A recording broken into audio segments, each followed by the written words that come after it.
Hi there, espresso enthusiasts. This is Java Jim with First Line Equipment, and we hope you're having a wonderful day here.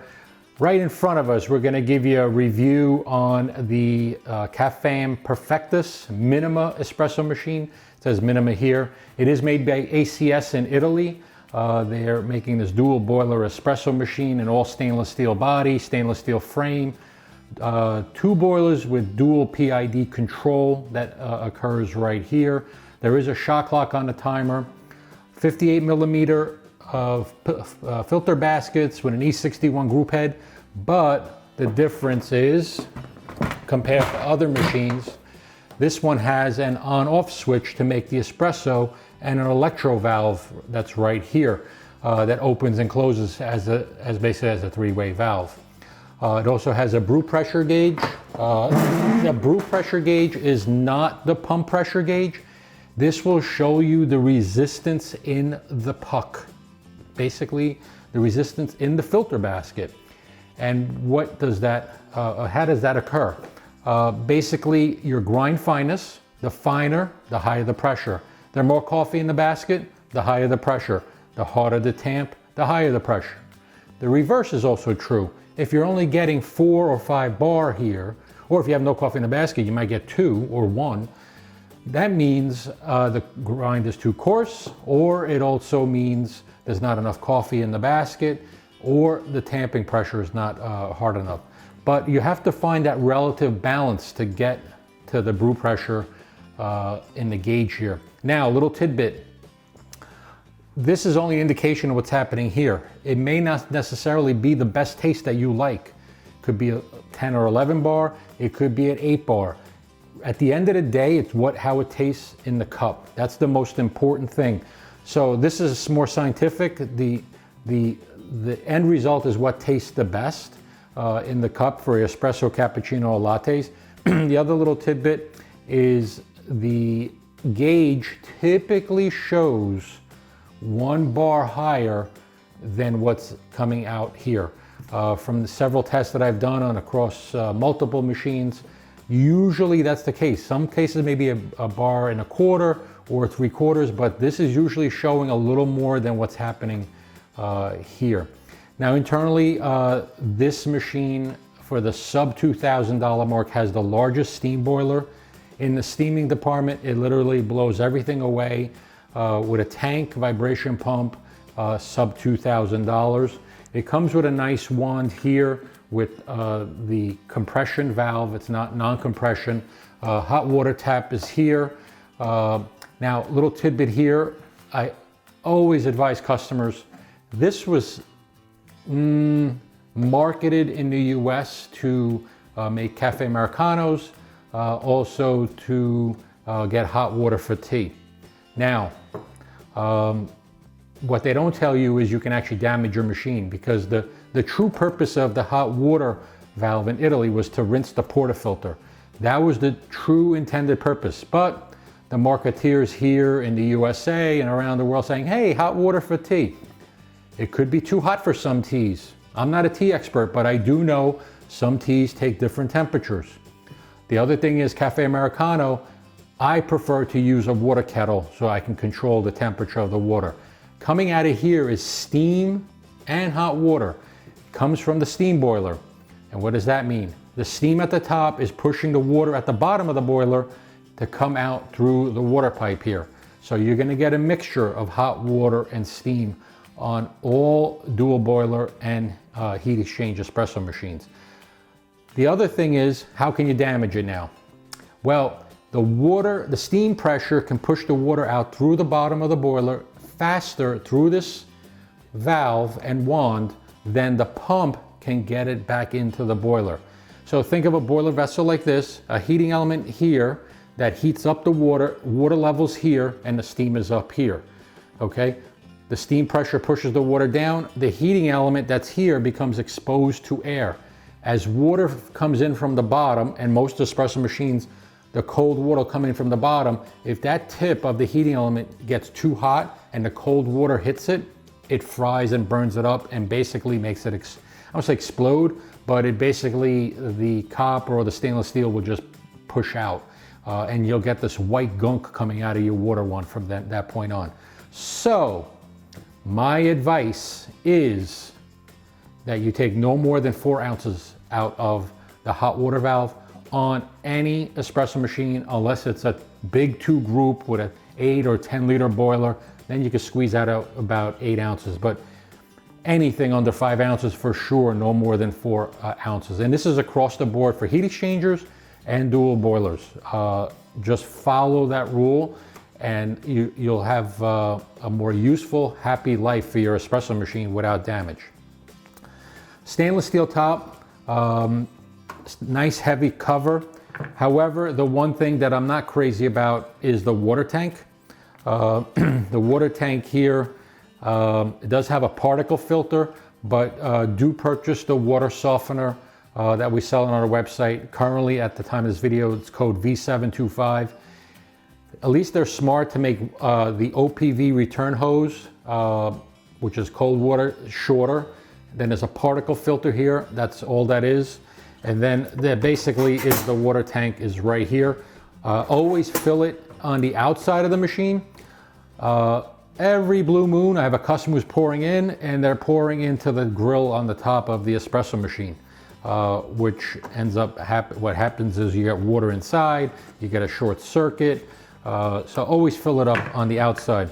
I do want to get back to the steam wand. Big kudos to ACS for making a large steam boiler with lots of steam power. However, 2 little tidbits that I'm not crazy about. One of them is you do need to bleed the wand, and here you have a nice wand that's going over, and probably didn't close this here enough because there is a small drip, so I didn't close it. But if you look here, if I try to get the wand in position to bleed, I'm gonna get some water coming out here. So I'm not crazy, but if you look here, a lot of steam power. So if you're making cappuccinos, lattes, entertaining, catering, great machine, but that portion I don't care about. Little tidbit that I don't like. And as I try to get to the lowest point, because if I want to leave a steam pitcher here, I would like an extension down near the bottom. That would solve both problems, is a longer pipe that's going to end close to the point here. And the reason is because if I'm steaming milk, I want to get to that low point. Now I end up having to lift the steaming pitcher. And the froth that comes out of here is amazing. So you basically, that's 2 little tidbits that I hope they can improve on. We're probably going to have a longer pipe available at First Line. And I do like the overhead wand here. The nice part is that you can get some large pitchers in here, because if you had the wand coming down the side here, it's very difficult to get a large steaming pitcher. So with this pipe like this, the upside is you can get a large steaming pitcher, probably 33 to 50 ounce. And does have a 3-hole tip. This thing is lightning fast. Actually, if you're making cordados or macchiatos, it may be too fast, but you can regulate it here. Now, some customers may say, I don't like the knobs, I like the joysticks. Okay, little secret. And once I explain this to customers over the phone, then they start thinking. With the knobs, you can control the steam pressure. Okay, so I'm gonna open. So I can get a little bit, I can get more and more, okay? With a joystick, you typically have full closed, or bring it down or up, and full open. There's no way to adjust in between. There's very few joysticks that you can have it at a 45-degree angle and it's gonna stick there, which means that you need to hold it. And that means you only have one other hand. So I do like the knobs in a lot of cases. The joysticks are very nice, but the knobs actually come in pretty handy. So especially me, I do like to steam with 2 hands, 1 hand on the bottom of the pitcher and 1 guiding it. Okay, so again, vibration pump, tank model machine, stainless steel boilers inside. We do have the PID over here, and if you want to change the temperature T1, we can change it. My favorite's 203. T2 is your steam boiler, and right now it looks like at 268, and let's see if we can, that's 266, I'm sorry. So that's the highest that we're at on this machine. And then let's just go down, and we're back. So you'll see the temperatures rotating back and forth depending on where the dot is. In front of us here, we do have Lalit William grinder, 600 watt motor, works fairly well with the Minima. It is micrometrical stepped in here, so the nice part is you can press twice.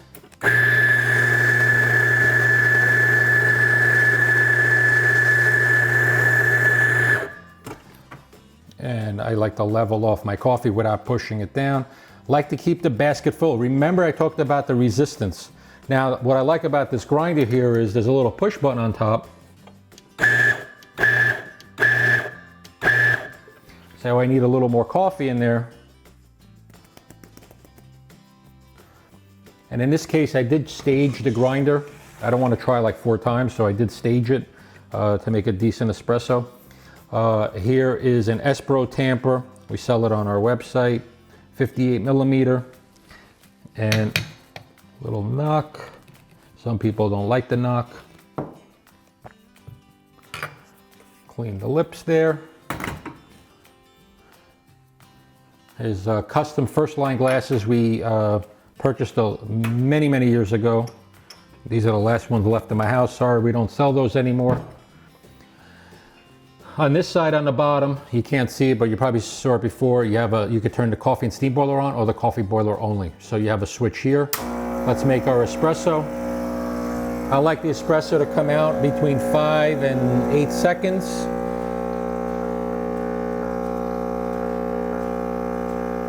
And decent pour. Now the other thing is the spouts are pretty wide here. And we're at 23. We'll take it about 30 seconds. We'll shut that off. Now there's a decent amount of crema. So that's now the steam boiler refilling. So when the machine vibrates a little bit, the water level might move.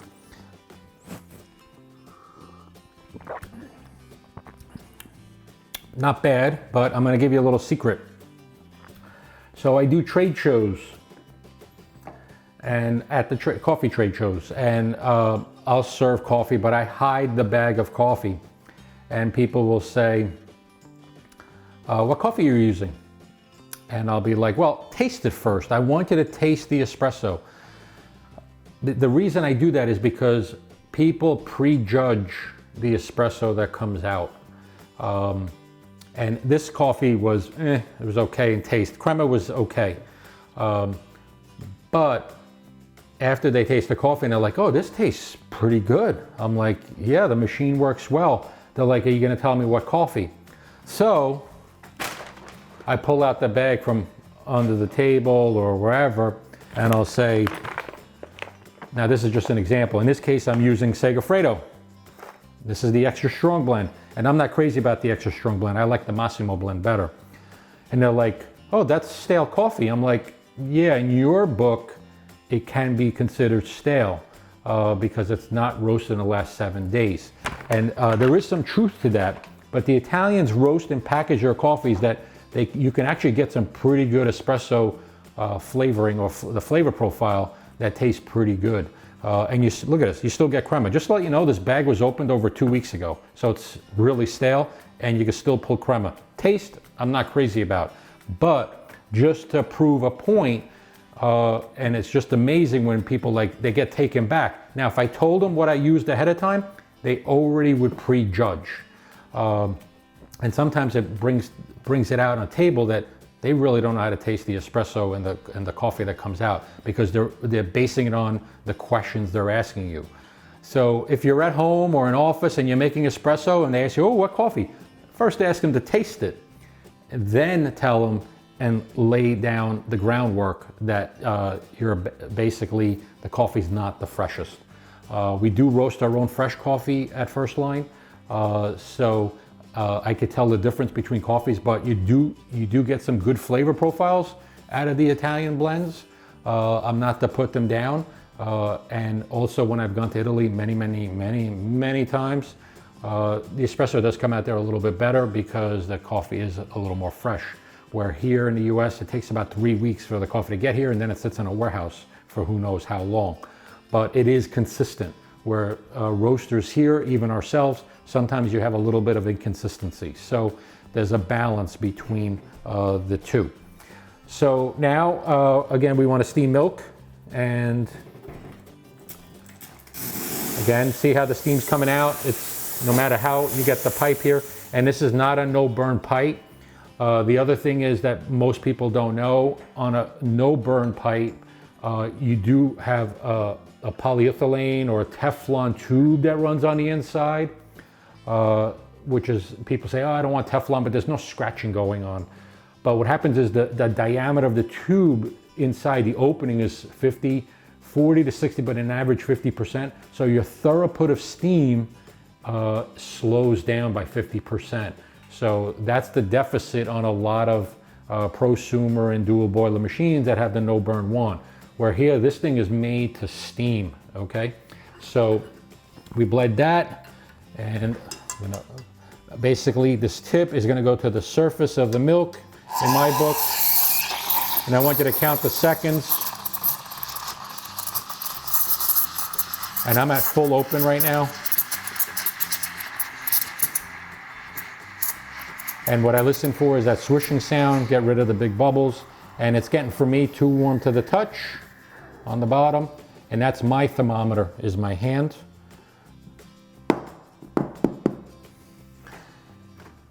So we'll pour a shot in here. This espresso, now for all intents and purposes, I would be making espresso and steaming milk, but I am explaining. Crema is very little bit there. And I am at home because of the coronavirus. So you'll hear my dogs barking when I bang on the bar here. And that's basically my cappuccino. I am not a latte artist. I am a specialist when it comes to the espresso machines, the build quality, design characteristics, component choices. That's my background. So I'm gonna get a little bit of water here.